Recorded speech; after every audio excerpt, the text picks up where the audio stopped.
Today we are going to start our new chapter, chapter number 13. The name of chapter is Direct and Inverse Proportions.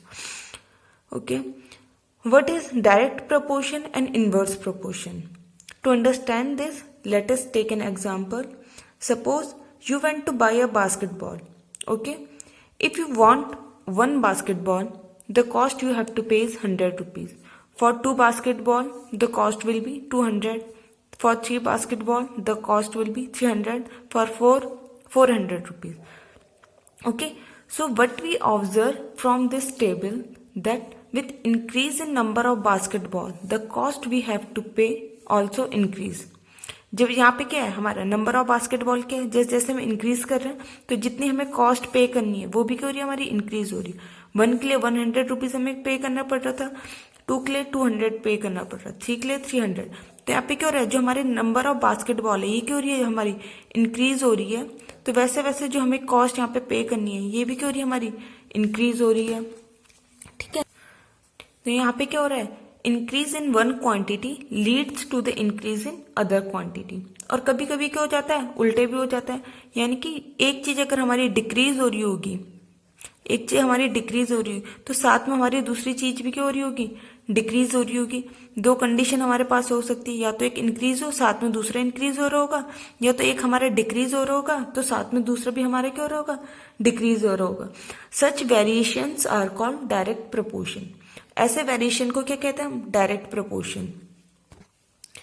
Plus इसके साथ हमारी क्या होती है एक और कंडीशन होती है जिसको अगर ये सेटिस्फाई कर दे तो हम क्या बोल सकेंगे कि ये हमारा क्या है डायरेक्ट प्रोपोर्शन।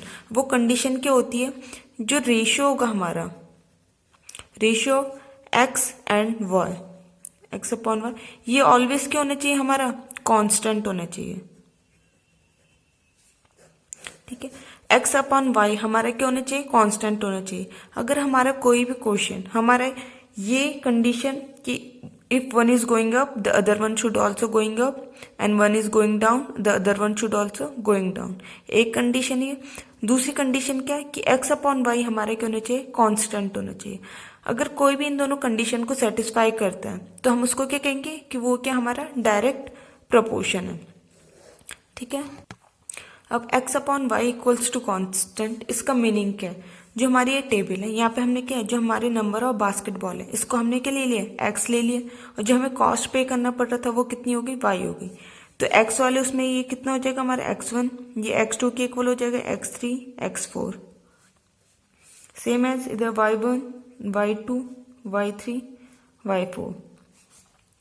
तो यहाँ पे क्या होगा हमारा जो रेशियो होगा x अपॉन वाई कॉन्स्टेंट होना चाहिए। इसका मीनिंग ये है कि x1 अपॉन y1 ये इक्वल होना चाहिए हमारा x2 अपॉन y2 के इक्वल, ये इक्वल होना चाहिए हमारा x3 अपॉन y3 के, सो ऑन, ये ऐसे चलता रहेगा। यहाँ पे क्या होनी चाहिए अगर ये कंडीशन सेटिस्फाई कर रहे हैं x अपॉन y1 का मतलब क्या है कांस्टेंट, यानी कि x1 अपॉन y1 इसकी वैल्यू इक्वल होनी चाहिए x2 अपॉन y2 के। ये सारे टर्म्स क्या होने चाहिए आपस में इक्वल होने चाहिए। ये केस की दूसरी कंडीशन है जिसमें हम क्या बोल सकेंगे कि ये हमारा डायरेक्ट प्रोपोर्शन में। अब ये वाला क्वेश्चन हम देखें कि एक डायरेक्ट प्रोपोर्शन में है या नहीं है। इसमें देखो इसमें क्या हो रहा था नंबर ऑफ बास्केटबॉल हमारे इंक्रीज हो रहे थे तो साथ में क्या हो रहा था कॉस्ट वी हैव टू पे also increase.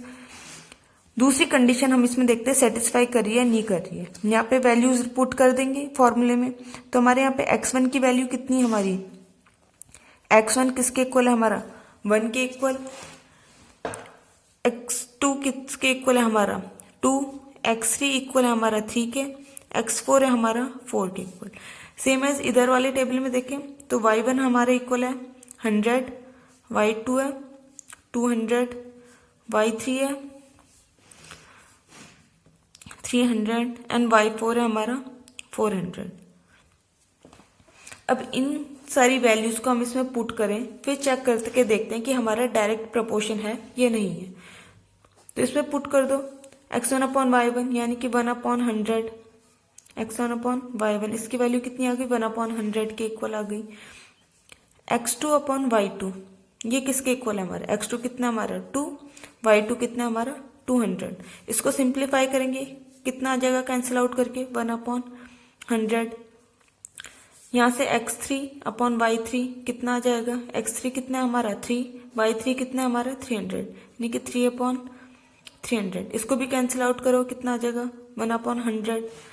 Same as x4 upon y4, ये इक्वल है हमारा 4 अपॉन 400 के।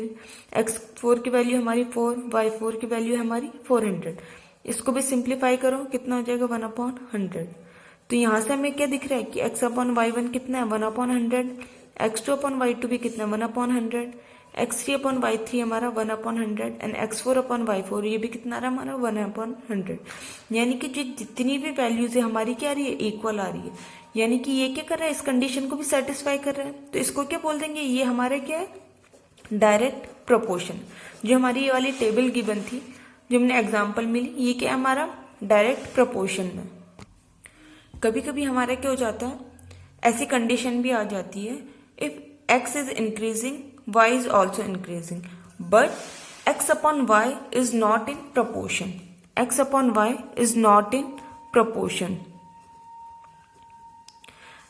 Then it is not a direct proportion. इस कंडीशन में हम इसको क्या डायरेक्ट प्रोपोर्शन ही कहेंगे। अगर ये केवल इन दोनों में क्या एक ही कंडीशन को फॉलो कर रहा होगा, कौन सी कंडीशन, कि हमारे x तो इंक्रीज हो रहा है और y भी उसके साथ में इंक्रीज हो रहा है, लेकिन ये वाली कंडीशन को सेटिस्फाई नहीं कर रहा होगा कि x अपॉन वाई हमारा कांस्टेंट नहीं आ रहा होगा। मतलब जो इनकी वैल्यूज आ रही होगी x1 अपॉन y1 ये इक्वल नहीं आ रही होगी हमारी x2 अपॉन y2 के इक्वल, ठीक है, इन दोनों के इक्वल नहीं आ रही होगी, यानी कि इसको क्या इस वाली कंडीशन को सेटिस्फाई नहीं कर रहा है, उनको हम क्या डायरेक्ट प्रोपोर्शन नहीं कहेंगे ऐसे।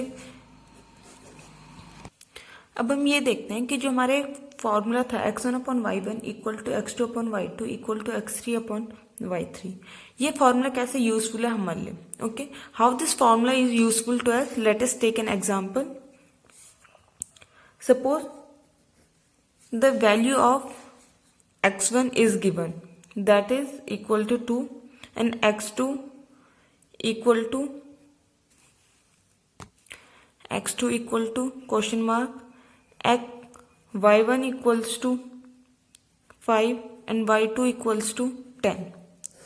ठीक, ये हमारे पास कोई एक एग्जांपल है जिसमें हमारे पास के x1 की वैल्यू गिवन है, y1 की वैल्यू गिवन है, y2 की वैल्यू गिवन है। हमें क्या फाइंड करनी है, x2 की वैल्यू फाइंड करनी है। तो ये वैल्यू हमें कहाँ से फाइंड होगी, इस फॉर्मूले के हेल्प से। यहाँ पे हम पुट कर देते हैं, क्या आ जाएगा हमारा x1 upon y1 equal to x2 upon y2 के इक्वल होएगा। x1 की वैल्यू हमारे पास कितनी गिवन है, x1 है हमारा 2, y1 है हमारा 5, y2 है हमारा 10। यहाँ पे पुट कर देते हम, इसमें क्या आ जाएगा 2 अपॉन y1 कितना है 5 इक्वल्स टू x2 हमें क्या करना है फाइंड करना है, और y2 कितना है हमारा 10। अब यहाँ से हम x2 कैसे फाइंड करेंगे, इसके लिए हमें क्या करना पड़ता है, यहाँ पे क्रॉस मल्टीप्लाई। यहाँ पे क्या होगा इनका क्रॉस मल्टीप्लाई, यानी कि 10 किसके साथ मल्टीप्लाई हो जाएगा 2 के साथ, और 5 मल्टीप्लाई हो जाएगा हमारा x2 के साथ। तो इसको सॉल्व करते हैं आगे, 2 multiply 10 equals to x2 multiply 5। हमें क्या फाइंड करना है, यहाँ पे x2 की वैल्यू फाइंड करनी है। तो हम क्या करेंगे, जो हमारे यहाँ पे 5 है इसको क्या लेके चले जाएंगे, इस साइड लेके चले जाएंगे। तो हमको ये पता है कि जब भी हमारी कोई वैल्यू इक्वल के इस साइड से दूसरी साइड में जंप करता है तो वो क्या कर देता है, अगर यहाँ पे मल्टीप्लाई में तो यहाँ जाके ये क्या हो जाएगा डिवाइड में हो जाएगा। जैसे यहाँ से हमें 5 को इधर लेके जाना है, तो यहाँ पे क्या था मल्टीप्लाई में, इधर जाके क्या हो जाएगा डिवाइड में। तो हमारी x2 की वैल्यू कितनी आ जाएगी 2 मल्टीप्लाई 10/5। इसको सॉल्व करें, 5 2 10, x2 कितना आ गया हमारा 2 मल्टीप्लाई 2 इक्वल्स टू 4। तो यहाँ से हमारी क्या आ गई x2 की वैल्यू आ गई कितनी 4। तो इस फॉर्मूले की हेल्प से हम क्या कर सकते हैं, कोई भी एक मिसिंग क्वांटिटी जो होगी, हमारी कोई वैल्यू होगी मिसिंग वैल्यू, तो हम क्या कर सकते हैं फाइंड कर सकते हैं इस फॉर्मूले की हेल्प से। अब हमारा जो दूसरा पॉइंट था वो क्या था, inverse proportion. Inverse proportion is just opposite to the direct proportion. Simple सी चीज है, जो हमारा इनवर्स प्रोपोर्शन होगा वो क्या होगा, हमारा जो डायरेक्ट प्रोपोर्शन था उसका क्या होगा अपोजिट होगा। इनवर्स प्रोपोर्शन में क्या होगा, if one is going up the other one should going down, and if one is going down the other one should going up। ये क्या होता है हमारा, सिंपल से ये क्या हो जाता हमारा, इनवर्स प्रपोर्शन। इसकी डेफिनेशन देखो, if one quantity is increasing the other quantity should be decreasing. अगर हमारी एक क्वांटिटी इंक्रीज हो रही है तो हमारी अदर क्वांटिटी क्या होनी चाहिए, डिक्रीज होनी चाहिए।